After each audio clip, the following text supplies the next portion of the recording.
درمیانی حصے کو بھر دیتے ہیں۔ نماز نور ہے، صدقہ برہان ہے، صبر روشنی ہے، قرآن تیرے نفع یا نقصان کے لیے حجت ہے۔ تمام لوگ صبح کو اٹھ کر اپنے نفس کو بیچ کر اسے ہلاک کر دیتے ہیں یا اسے خرید کر آزاد کر دیتے ہیں۔ کلمتان خفیفتان علی اللسان ثقیلتان فی المیزان حبیبتان الی الرحمن سبحان اللہ وبحمدہ سبحان اللہ العظیم۔ یہ بخاری و مسلم کی حدیث ہے جس کو ابو ہریرہ رضی اللہ تعالیٰ عنہ نے روایت کیا ہے۔ دو کلمے زبان پر ہلکے ہیں، میزان میں بھاری ہیں اور اللہ کو محبوب ہیں، یعنی سبحان اللہ والحمد للہ، سبحان اللہ آخر تک۔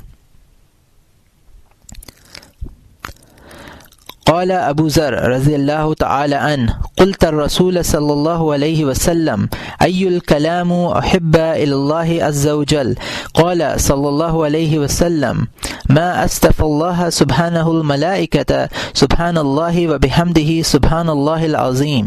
اور یہ مسلم کی حدیث ہے، اور یہاں مترجم نے حاشیے میں لکھا ہے کہ مسلم کی روایت میں سبحان اللہ العظیم کے الفاظ نہیں ہیں، اور یہاں مترجم کا حاشیہ ختم ہوتا ہے۔ ابو ذر رضی اللہ تعالیٰ عنہ فرماتے ہیں کہ میں نے حضرت صلی اللہ علیہ وسلم کی خدمت میں عرض کیا اللہ کو کون سا کلام زیادہ پسند ہے؟ فرمایا وہ کلام زیادہ پسند ہے جو اللہ نے اپنے فرشتوں کے لیے منتخب کیا ہے، یعنی سبحان اللہ وبحمدہ سبحان اللہ العظیم۔ ان اللہ اصطفى من الکلام سبحان اللہ والحمد للہ ولا الہ الا اللہ واللہ اکبر فاذا قال العبد سبحان اللہ كتبت له 20 حسنة وتحت عنه 20 سیئة واذا قال اللہ اکبر فمثل ذلك وذکر الى آخر الکلمات۔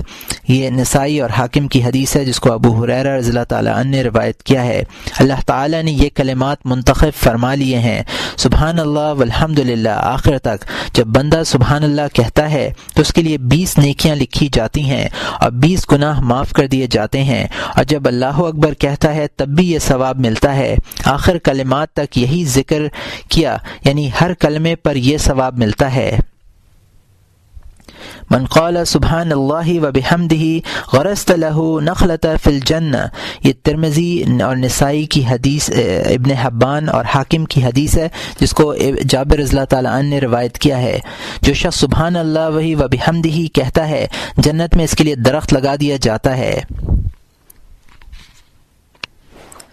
عن ابی ذر رضی اللہ تعالی عنہ انه قال الفقراء لرسول اللہ صلی اللہ علیہ وسلم ذهب الى الذثور بالاجود يصلون كما نصلي ويصومون كما نصوم ويتصدقون بفضول اموالكم فقال او ليس قد جعل الله لكم ما تصدقون به لكم بكل تسبيحة صدقة والتمهيده والتسليلة صدقة والتكبيرة صدقة وأمر بالمعروف صدقة ونهي عن المنكر صدقة ويدع أحداكم لقمة في أهله فهي له صدقة وفي بدع أحدكم صدقة قالوا يا رسول الله يعني أحدنا شهوته ويكون له فيها أجر قال صلى الله عليه وسلم رأيتم لو ودعها في حرام كان عليه فيها وزر قالوا نعم قال كذلك ان ودعها في الحلال كأن له فيها اجر۔ یہ مسلم کی حدیث ہے۔ ابو ذر فرماتے ہیں کہ فقراء صحابہ نے حضرت صلی اللہ علیہ وسلم کی خدمت میں عرض کیا دولت مند ثواب لے گئے، وہ ہماری طرح نماز پڑھتے ہیں، ہماری طرح روزے رکھتے ہیں اور اپنا بچا ہوا مال صدقہ کر دیتے ہیں۔ حضرت صلی اللہ علیہ وسلم نے ارشاد فرمایا کیا اللہ تعالیٰ نے تمہارے لیے وہ چیزیں نہیں بنائیں جو تم صدقہ کرو؟ تمہارے واسطے سبحان اللہ کہنا صدقہ ہے، الحمدللہ کہنا صدقہ ہے، لا الہ الا اللہ کہنا صدقہ ہے، اللہ اکبر کہنا صدقہ ہے، اچھائی کرنا صدقہ ہے، برائی سے روکنا صدقہ ہے، اچھائی کا حکم دینا صدقہ ہے، کوئی شخص اپنی بیوی کے منہ میں لقمہ دے وہ بھی صدقہ ہے، اور اپنی بیوی سے ہم بستری کرنا بھی صدقہ ہے، لوگوں نے عرض کیا یا رسول اللہ ہمیں اپنی شہوت پوری کرنے میں بھی صدقے کا ثواب ملے گا؟ آپ صلی اللہ علیہ وسلم نے فرمایا یہ بتلاؤ کہ اگر کوئی شخص حرام طریقے پر شہوت پوری کرتا ہے اسے گناہ ہوتا ہے یا نہیں؟ لوگوں نے عرض کیا جی ہاں یا رسول اللہ۔ فرمایا اسی طرح اگر کوئی شخص حلال طریقے پر شہوت پوری کرے اسے بھی ثواب ملے گا۔ قال ابو ذر رضی اللہ تعالی عنہ قلت لرسول اللہ صلی اللہ علیہ وسلم سبق اہل الاموال بالاجر یقولون کما نقول وینفقون ولا تنفق فقال رسول اللہ صلی اللہ علیہ وسلم افلا اولك على عمل اذا انت عملت ادركت من قبلك وفقت من بعدك الا من قال مثل قولك تسبح الله بعد كل صلاة 33 وتحمد 33 وتكبر 34۔ یہ ابن ماجہ و ابو الشیخ فی الثواب عن ابی الدرداء کی حدیث ہے۔ ابو ذر فرماتے ہیں کہ میں نے رسول اللہ صلی اللہ علیہ وسلم کی خدمت میں عرض کیا کہ دولت مند ثواب میں سبقت لے گئے ہیں، جو ہم کہتے ہیں وہ بھی کہتے ہیں، لیکن وہ جو وہ صدقہ کرتے ہیں ہم نہیں کر پاتے۔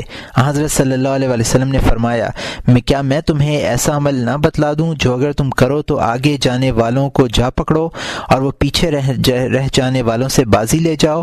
البتہ اس شخص سے آگے نہیں جا سکتے جو وہی کہے جو تم کہتے ہو۔ وہ عمل یہ ہے کہ ہر نماز کے بعد 33 مرتبہ سبحان اللہ، 33 مرتبہ الحمدللہ اور 34 مرتبہ اللہ اکبر کہے۔ علیکن بالتسبیح والتحلیل والتقدیس فلا تغفلن وعقدن بالانامل فانها مستنطقات بالشہادۃ فی القیامہ۔ یہ ابو داؤد، ترمذی اور حاکم کی حدیث ہے جس کو بصرہ رضی اللہ تعالیٰ عنہ نے روایت کیا ہے۔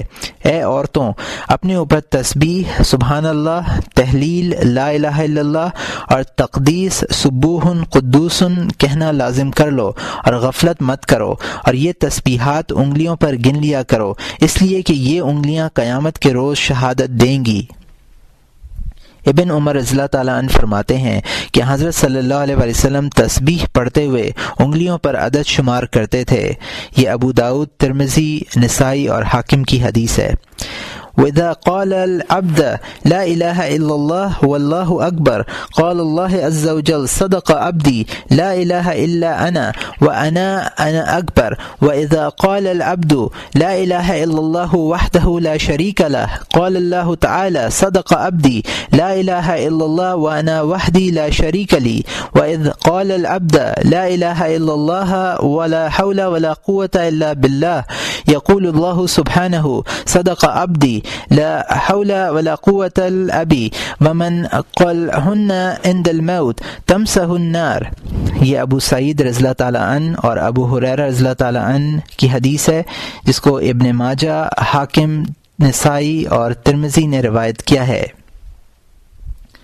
بندہ جب لا الہ الا اللہ اللہ اکبر کہتا ہے تو اللہ تعالیٰ فرماتے ہیں میرے بندے نے سچ کہا، میرے سوا کوئی معبود نہیں اور میں سب سے بڑا ہوں۔ اور جب بندہ لا الہ الا اللہ وحدہ لا شریک کہتا ہے تو اللہ تعالیٰ فرماتے ہیں میرے بندے نے سچ کہا ہے، میرے سوا کوئی معبود نہیں ہے، میں یکتا ہوں، میرا کوئی شریک نہیں ہے۔ اور جب بندہ لا الہ الا اللہ ولا حول ولا قوة الا باللہ کہتا ہے تو اللہ تعالیٰ فرماتے ہیں کہ میرے بندے نے سچ کہا، گناہ سے بچنے کی طاقت اور اطاعت کے لیے قوت میرے سوا کسی طرح نہیں ہے۔ جو شخص یہ کلمات موت کے وقت کہے گا اسے دوزخ کی آگ نہیں لگے گی۔ أَيَعْجِزُ أَحَدُكُمْ أَنْ يَكْسِبَ كُلَّ يَوْمٍ أَلْفَ حَسَنَةٍ فَقِيلَ كَيْفَ ذَلِكَ يَا رَسُولَ اللَّهِ فَقَالَ صلى الله عليه وسلم يسبح الله تعالى 100 تسبيحه فيكتب له 1000 حسنة ويحط عنه 1000 سيئة۔ اور یہ مسلم کی حدیث ہے جس کو مصعب بن سعید رضی اللہ تعالی عنہ نے روایت کیا ہے۔ کیا تم میں سے کسی سے یہ نہیں ہو سکتا کہ ہر روز 1000 نیکیاں کما لیا کرے؟ عرض کیا گیا یا رسول اللہ یہ کس طرح ممکن ہے؟ رسول اللہ صلی اللہ علیہ وسلم نے ارشاد فرمایا وہ اس طرح کہ 100 مرتبہ سبحان اللہ کہہ لیا کرے، اس عمل کے نتیجے میں 1000 نیکیاں لکھی جائیں گی اور 1000 گناہ معاف کیے جائیں گے۔ یا عبداللہ بن قیس او یا ابا موسیٰ اولا ذلك على کنز من کنوز الجنت قال بلا قال قل لا حول ولا قوة الا باللہ۔ یہ بخاری و مسلم کی حدیث ہے۔ اے عبداللہ ابن قیس یا اے ابو موسیٰ، کیا میں تجھے جنت کے خزانوں میں سے ایک خزانہ نہ بتلا دوں؟ انہوں نے عرض کیا کیوں نہیں یا رسول اللہ؟ ارشاد فرمایا یہ کہا کرو لا حول ولا قوة الا باللہ۔ عمل من کنز الجنت ومن تحت العرش قولا لا حول ولا قوة الا باللہ یقول اللہ تعالی اسلم عبدی واستسلم۔ یہ نسائی اور حاکم کی حدیث ہے جس کو ابو ہریرہ رضی اللہ تعالیٰ عنہ نے روایت کیا ہے۔ لا حول ولا قوة الا باللہ کا کہنا جنت کے خزانوں میں سے ہے اور عرش سے نیچے ایک عمل ہے۔ جب بندہ اس کو کہتا ہے تو اللہ تعالیٰ فرماتا ہے کہ میرا بندہ اسلام لایا اور فرما بردار ہوا۔ من قال حين يسبح رضيت بالله ربا وبالإسلام دينا وبالقرآن إماما وبمحمد صلى الله عليه وسلم نبيا ورسولا كان حقا على الله أن يرضيه يوم القيامة۔ یہ ابو داود، نسائی اور حاکم کی حدیث ہے جس کو خادم رسول صلی اللہ علیہ وسلم نے روایت کیا ہے۔ جو شخص صبح اٹھ کر یہ کہے رضیت باللہ ربا آخر تک تو یقیناً اللہ تعالیٰ اسے قیامت کے دن راضی کریں گے۔ ایک روایت میں ہے کہ جو شخص یہ دعا پڑھے اللہ اس سے راضی رہتا ہے۔ مجاہد فرماتے ہیں کہ جب بندہ اپنے گھر سے نکلتا ہے بسم اللہ کہتا ہے تو فرشتہ کہتا ہے کفیتا تو کفایت کر گیا۔ جب وہ لا حول ولا قوة الا باللہ کہتا ہے تو فرشتہ کہتا ہے وقیتا تو حفاظت کر گیا۔ پھر شیطان اس سے علیحدہ ہو جاتے ہیں اور آپس میں یہ کہتے ہیں کہ اس شخص پر ہمارا بس نہیں چلے گا۔ ایک سوال کا جواب، یہ سوال کیا جا سکتا ہے کہ ذکر اللہ دوسری تمام عبادتوں کے مقابلے میں افضل کیوں ہے، حالانکہ ذکر میں بظاہر کوئی مشقت نہیں ہے، زبان کے لیے بھی ذکر کے کلمات دشوار نہیں ہیں، جبکہ دوسری عبادتوں میں مشقت اور تعب زیادہ ہے۔ اس کا جواب یہ ہے کہ افضلیت ذکر کا تعلق علم مکاشفہ سے ہے، اس لیے فی الوقت تفصیل ممکن نہیں، البتہ علم معاملہ سے اس موضوع کا جس قدر تعلق ہے اس کی روشنی میں اتنا کہا جا سکتا ہے کہ وہی ذکر مؤثر اور نافع ہے جو حضور دل کے ساتھ ہو اور ہمیشہ ہو۔ اس صورت میں ذکر کم مؤثر ہوتا ہے کہ زبان حرکت میں ہو اور دل غافل ہو، چنانچہ روایات سے یہ بات بھی ثابت ہوتی ہے۔ یہ صورت بھی زیادہ مفید نہیں ہے کہ کسی لمحہ دل حاضر ہو اور پھر دنیا کے کاروبار میں مصروف ہو کر اللہ تعالیٰ سے غافل ہو جائے، بلکہ تمام عبادات سے افضل عبادت یہ ہے کہ ہمیشہ یا اکثر اوقات اللہ تعالیٰ کی یاد رہے، بلکہ سب عبادتوں کا شرف اسی ایک عبادت سے مربوط ہے۔ یہی عبادت تمام عملی عبادتوں کا ثمرہ اور منتہا ہے۔ ذکر کی ایک ابتدا ہے اور ایک انتہا ہے۔ ذکر کی ابتدا سے مذکور کی محبت پیدا ہوتی ہے اور انتہا یہ ہے کہ مذکور کی محبت اور انس کی وجہ سے ذکر ہوتا ہے۔ یہی انس اور محبت مطلوب بھی ہے۔ اس کی تفصیل یہ ہے کہ مرید ابتدا میں کبھی بتکلف قلب اور زبان کو مصروف کرتا ہے، اس دوران جو وسوسے دل پر وارد ہوتے ہیں انہیں بھی دور کرنے کی کوشش کرتا ہے۔ اگر اسے مداومت ذکر کی توفیق ہو جائے تو مذکور کی محبت پیدا ہو جاتی ہے، اور یہ کوئی حیرت انگیز بات نہیں ہے، رات دن اس کا مشاہدہ ہوتا ہے۔ مثلا اگر تم کسی کے سامنے کسی غیر موجود شخص کی بار بار تعریف کرو تو سننے والا متاثر ہوتا ہے اور غیر موجود شخص سے محبت کرنے لگتا ہے۔ کبھی کبھی محض کثرت ذکر ہی سے شدید عشق میں گرفتار ہو جاتا ہے۔ ابتدا میں اگرچہ وہ اس شخص کے ذکر میں تکلف کرتا ہے، لیکن نوبت یہاں تک پہنچتی ہے کہ کثرت ذکر پر مجبور ہو جاتا ہے، ایک لمحہ کے لیے بھی صبر نہیں کر پاتا۔ یہی حال ذکر الہی کا ہے۔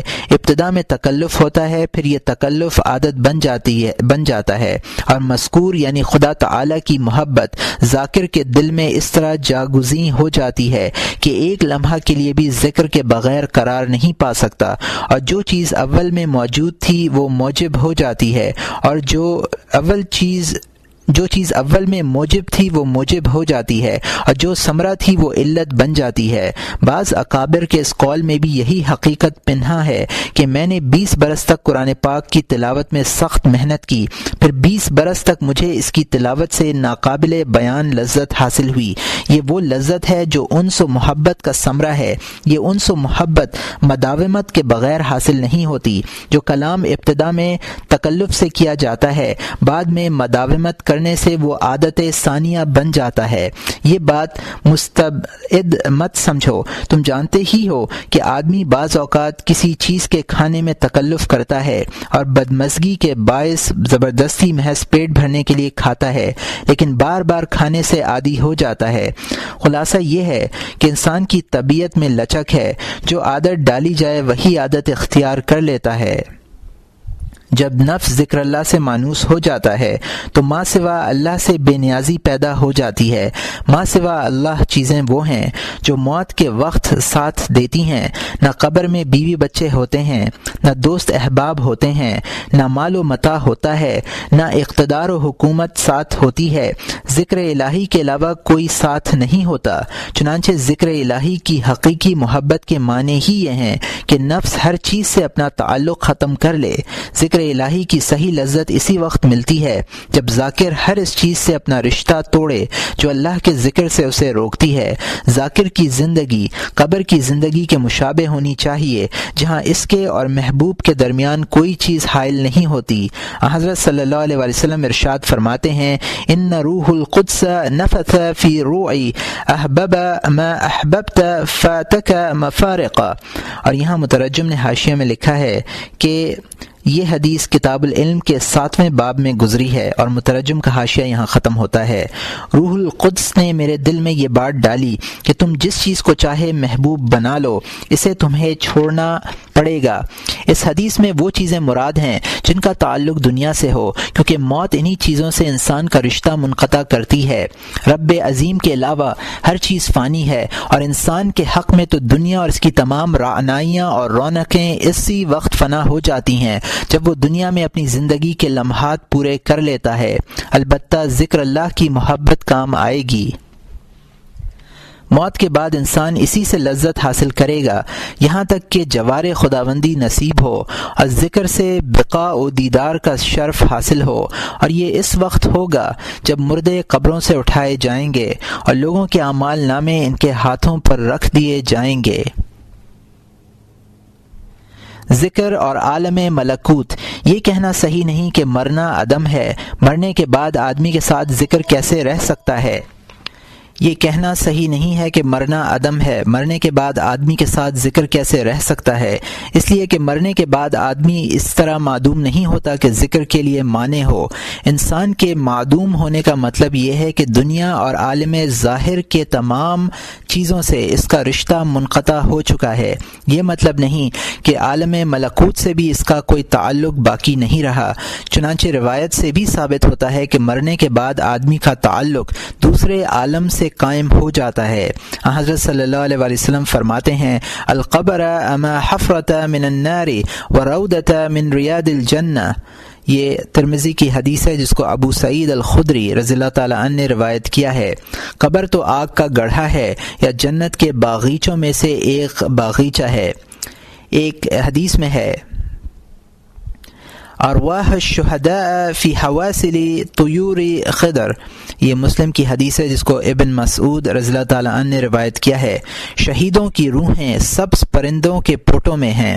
جنگ بدر کے موقع پر مقتول مشرکین کے نام لے کر حضرت صلی اللہ علیہ وسلم نے جو کچھ ارشاد فرمایا تھا وہ بھی ہمارے دعوے کی بہترین دلیل ہے۔ فرمایا، انی قد وجدت ما وعدنی ربی حقا فهل وجدتم ما وعدکم ربکم حقا۔ یہ مسلم کی حدیث ہے جس کو انس رضی اللہ تعالی عنہ نے روایت کیا ہے۔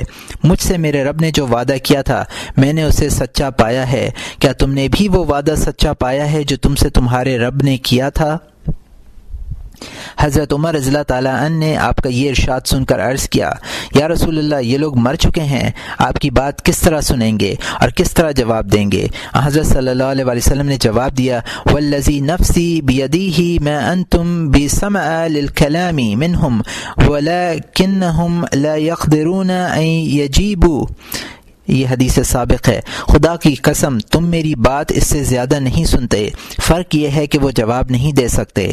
سرکار دو عالم صلی اللہ علیہ وسلم کا یہ ارشاد گرامی کفار و مشرکین سے متعلق ہے۔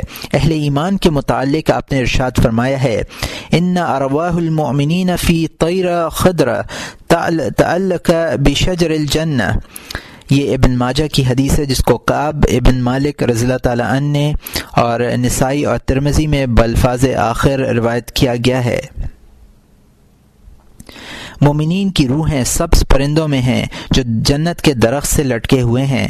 ان روایات سے موت کے بعد کی جس حالت اور کیفیت کا پتہ چلتا ہے وہ ذکر الہی کے منافی نہیں ہے۔ ذکر الہی اور رتبہ شہادت۔ اللہ تعالیٰ ارشاد فرماتے ہیں، وَلَا تَحْسَبَنَّ الَّذِينَ قُتِلُوا فِي سَبِيلِ اللَّهِ أَمْوَاتًا بَلْ أَحْيَاءٌ عِندَ رَبِّهِمْ يَرْزُقُونَ فَرِحِينَ بِمَا آتَاهُمُ اللَّهُ مِنْ فَضْلِهِ وَيَسْتَبْشِرُونَ بِالَّذِينَ لَمْ يَلْحِقُوا بِهِمْ مِنْ خَلْفِهِمْ إِنْ إِلَّا خَوْفٌ عَلَيْهِمْ وَلَا هُمْ يَحْزَنُونَ۔ پارہ نمبر 4 رکوع نمبر 8 آیت نمبر 169 اور 170۔